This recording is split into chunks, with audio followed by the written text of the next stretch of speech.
En préambule, avant d'entamer le débat, je vous signale aussi qu'il y a une rumeur qui l'envoie à Galatasaray, l'ami André Ayew rejoindre Bafé Gomis, Cédric Carasso, enfin voilà, une bonne bande franco-française et marseillaise également du côté de Galatasaray. Mais il y a cette rumeur qui est apparue il y a quelques jours et je voulais vous entendre là-dessus.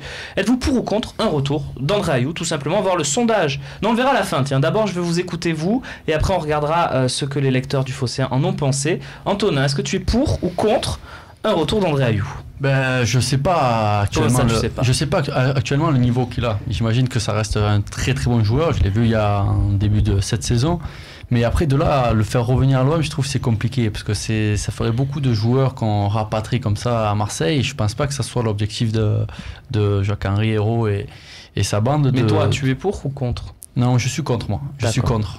Pour deux raisons, notamment la première raison elle est financière, parce que j'imagine qu'en Angleterre ils doivent avoir un salaire énorme, et je pense qu'il faudrait se focaliser maintenant sur les jeunes joueurs. Fauzi. Malgré qu'Ayew c'est un jeune joueur encore. Hein. Pour ou contre un retour d'Ayew? Moi je suis pour un peu pour le classement de tout à l'heure aussi notamment. On a parlé de la 3e place. Oui. Moi, quand vous me dites ça, je dis 3e, oui, mais je pense que tu peux choper la 2e place. Si tu veux choper la 2e place, à un moment, il faudra un truc en plus. Ayew, on le connaît, un garçon intelligent, qui a un bon pied gauche, qui est très bon de la tête. Et surtout qui a mieux. Voilà, et qui te marquera toujours quelques buts importants. Et sur 6 mois, il peut t'en marquer 6, 7, 8 importants. Donc, moi, je pense qu'en plus, il connaît bien le club, il aime le club. C'est un vrai, on peut dire que c'est un véritable. Tu le prendrais en prêt ou en transfert? Je le prendrais en prêt. Galatasaray veut le prendre en prêt, avec option d'achat. En prêt, oui, je le prendrais en prêt. D'accord. Oui. Max, je te vois acquiescer depuis tout à l'heure de ce que dit Fauzi. Ouais, parce que je vais te dire bêtement qu'aujourd'hui, si je fais mon 11 type de l'OM, il y a vraiment 2 postes où je me dirais, j'aimerais bien changer. Et effectivement, pourtant... dis-moi le premier poste déjà. Le premier poste, pour l'année prochaine, je te parlais, pas forcément maintenant. Hein, le premier poste, ça serait défenseur central. Je voudrais mettre quelqu'un de bien meilleur à côté de Rami. Et là, à gauche, je me dis... NJ, oui, des fois non. Ocampos, des fois non. Et finalement, on reste irrégulier sur ce poste. Alors on a dit, on va remettre Payet, comme ça on fait jouer.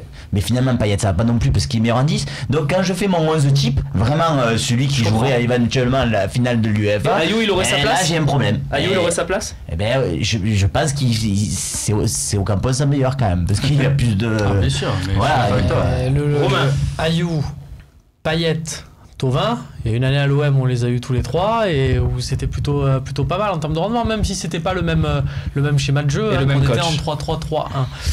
On les a eu tous les trois associés. Donc c'est vrai que partant de ce constat-là, on peut se dire pourquoi pas.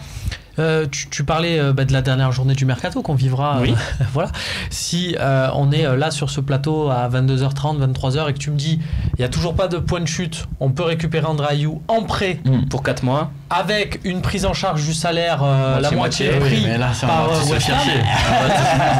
Mais je vais le prendre aussi, mais c'est pour lui parce que André Ayew, il faut qu'il revienne et que tu la connais cette célèbre phrase, il n'y a pas d'amour, il n'y a que des preuves d'amour. Si tu aimes l'OM, reviens en prêt, quitte avec une réduction de salaire pendant 6 mois, prouve. Et après, en juin, on discute d'un achat. Mais prouve d'abord pendant 6 mois. Il y a des preuves d'amour et il n'en a pas donné une en partant libre, par exemple. C'est pour ça. Alors, ça reste aussi en travers de certains supporters. Après, son discours de dire c'est par rapport à certains dirigeants, certaines choses, ça s'entend. Mais à ce moment-là, c'est une nouvelle équipe dirigeante, donc prouve. Donc reviens. Et prouve que tu mérites derrière d'avoir un beau contrat. Et après, je ne trouverais pas ça choquant. L'âge d'André Ayew, 26-27 Je dis peut-être une bêtise. Non, c'est ça, 27. 27 ou 28. Allez, Camille, on va avoir l'âge d'André Ayew à la fin. C'est débat. Camille, qui est aux réseaux sociaux avec nous. On va regarder. 89, je connais un petit peu. Donc oui, il doit avoir 28 ans. 89 et Jordan. 28 ans en décembre. Donc voilà, il vient d'avoir 28 ans. On regarde le sondage, bien sûr, la consultation du Phocéen. Et non, à 59%. sa place n'est plus à l'OM. Donc voilà, il y a peut-être cette histoire qui reste en travers de son départ. Il y a débat. Il y a débat, exactement. Et on l'a vu, vous n'avez pas du tout le même avis tous. C'est intéressant. Après, que ce soit Thauvin, Payet, etc. Oui, de plus en plus, on dit non, mais il faut arrêter avec les retours à l'OM. Donc c'est vrai que pour certains, déjà la question, tu vois. Et après, il faut être pragmatique, c'est toujours pareil. S'il revient et comme on dit dans des conditions avantageuses pour l'OM, t'es pas là pour lui faire un. Je pense que si la question elle est posée dans ce sens. Je suis d'accord avec toi. Après, pour revenir sur tes preuves d'amour, un joueur comme ça, s'il aime vraiment l'OM, là il serait revenu dans une situation où l'OM est bien. Si l'OM était pas bien, comme Thauvin, voilà, qui revient à Marseille, nous donner de l'amour justement. Là, ça, la preuve d'amour, elle aurait pu. Oui, mais il faut le voir de l'autre côté aussi. Tu as. Non, il faut voir de l'autre côté. Il faut regarder aussi l'intérêt du club. Hein, on est tous d'accord. Je suis d'accord. Donc là, c'est peut-être le supporter qui parle. Tu as raison. Moi, je me pose la question à laquelle j'ai répondu. Cette année, l'Olympique de Marseille peut accrocher la 2e place. Bien sûr. Et c'est sûr qu'André Ayew, c'est mieux que Lucas Ocampos. Voilà. T'es sûr ? Moi, c'est parce que je veux le maillot de Lucas Ocampos, mais c'est différent. Allez, on passe tout de suite à la partie suivante. Tiens. Non, juste avant, je veux quand même la réponse à ce que je me dis dans ma tête, parce que moi je préfère Ocampos, honnêtement. Donc j'aimerais un sondage. Si on vous dit que André Ayew prend la place de Lucas Ocampos dans l'effectif, un échange. En échange, sec, André Ayew contre Ocampos, oui ou non? Je vais peut-être prendre un 95-5. Je suis préparé à ça, mais j'ai quand même envie de tester ça. On a encore 20 minutes avant la réponse. Si tu peux faire ça, Camille, c'est très gentil. Merci à toi. On passe tout de suite à Grégory Sertic qui s'est exprimé à l'antenne sur Canal+. On va tout de suite en parler.